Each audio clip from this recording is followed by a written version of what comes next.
অসংখ্য পাখি। এগুলো কি চিল? অনেক দূর পর্যন্ত উঠছে। ডানা না ঝাপটানো দেখে মনে হচ্ছে সেরকমই পাখি হবে হয়তো।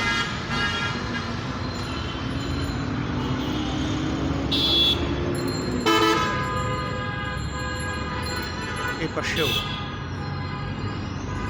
পাশেও এক ঝাঁক পাখি।